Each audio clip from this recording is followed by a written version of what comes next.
nous sommes obligés d'avancer. Je veux dire à mon cher ami, je suis obligé de le dire, et Duhamel François, qui m'a fait des reproches hier parce que je n'ai pas su le reconnaître. Bon, il a raison, parce qu'on a fait plusieurs mois à travailler ensemble dans un projet difficile. C'est un homme de caractère, c'est un homme d'organisation, c'est un homme qui a une très grande compétence dans ce qu'on peut appeler travailler ensemble. Nous avions fait ensemble un grand projet où il a eu à joindre plusieurs corps de métier, gérer plusieurs corps de métier, génie civil, et électricité, plomberie, etc., etc. Donc, moi, j'ai reconnu en quelque sorte sa capacité de gérer alors des projets, sa capacité d'innover, sa capacité de construire en quelque sorte, d'avoir une vision capable de construire l'avenir. Aujourd'hui, il se trouve à la tête d'une institution très importante pour le pays. Une institution qui a un impact économique énorme dans le trésor public. Une institution qui traverse des difficultés financières, qui dépend aussi de la situation que je viens de citer. Je sais. Et qu'il a assez de capacité pour surmonter en quelque sorte ce problème. Assez de capacité pour reprendre en main en quelque sorte cette institution et venir avec de nouvelles idées, de nouveaux comportements en mettant tout le monde ensemble, en synergie, dans l'intérêt de la nation haïtienne, dans l'intérêt du pays, mais ce n'est pas dans l'intérêt d'un homme. Au ministère des Travaux publics, moi je suis venu avec une nouvelle formule. C'est la culture de résultat. Je sais que les moyens sont maigres. Les moyens sont maigres.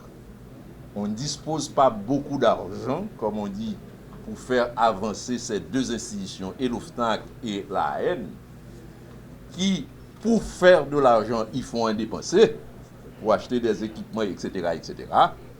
Mais je sais qu'il a la capacité d'innover, de venir avec de nouvelles idées et d'étudier les différents paramètres et trouver la solution adaptée à cette réalité. Nous avons discuté, pas plus tard que hier, de faire non seulement des corrections au niveau de cet aéroport, et nous avons aussi exploré la nécessité ou bien la possibilité de notre aéroport en dehors de la zone métropolitaine de Port-au-Prince. Un aéroport moderne, un aéroport qui peut en quelque sorte répondre aux exigences internationales. Et je dis ça, je ne rêve pas, parce que c'est une nécessité, c'est une obligation. Et je sais que mon cher camarade, mon cher collègue, parce que nous sommes de la faculté des sciences, c'est vrai, mais mon cher collègue, je sais que vous avez cette capacité, vous avez des idées, et nous allons travailler ensemble dans une symbiose. Le ministère des Travaux publics, l'AN, l'OFNAC, pour voir comment on peut même poser ce projet sur la table et explorer en quelque sorte les possibilités de financement. On sait que le Trésor public ne peut pas financer alors un aéroport moderne aujourd'hui, mais il y a des moyens, il y a de l'argent qui sont disponibles à l'extérieur, dans des fonds qui seront prêts à investir dans un projet aussi sérieux, aussi rentable, pour faire face à ce qu'on appelle le post-Covid, parce que la Covid-19 ne va pas rester éternellement sur le monde entier ou dans le monde entier. Il va y avoir un post-Covid et ce post-Covid, pour bénéficier en quelque sorte des retombées, il faut préparer dès aujourd'hui avec des idées, des capacités, le dynamisme, de telle sorte que on peut rentrer dans cette économie de service.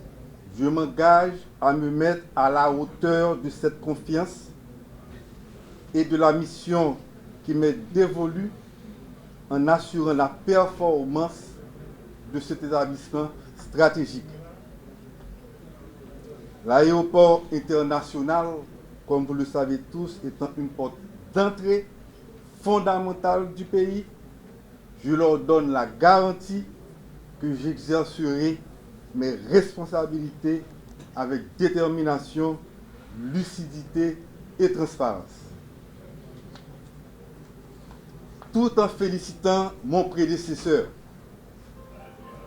pour les accomplissements de son administration, j'inscris ma venue ici dans la réalisation de la vision gouvernementale pour la mise en œuvre des actions nécessaires afin d'offrir des services de qualité, efficaces et sécuritaires à tous les usagers et à la population haïtienne en général. Cette institution d'État, l'autorité aéroportuaire nationale, devra garder l'orientation vers la croissance du trafic aérien capable de contribuer significativement au développement socio-économique d'Haïti. Mesdames, Messieurs, je veux saluer mes collaborateurs, les cadres, agents, employés, les lignes aériennes, tous ceux qui supportent d'une manière ou d'une autre les activités et opérations de l'institution. Nos actions découlant des principes qui régissent l'autorité aéroportuaire nationale prendront toujours en compte l'intérêt général, celui de l'institution et le bien de l'État. Dans l'objectif de faire de l'aéroport international de Port-au-Prince et des aéroports de province des infrastructures de choix à dimension humaine en phase avec la mouvance régionale et les besoins des passagers, nos actions s'orienteront vers les résultats suivants.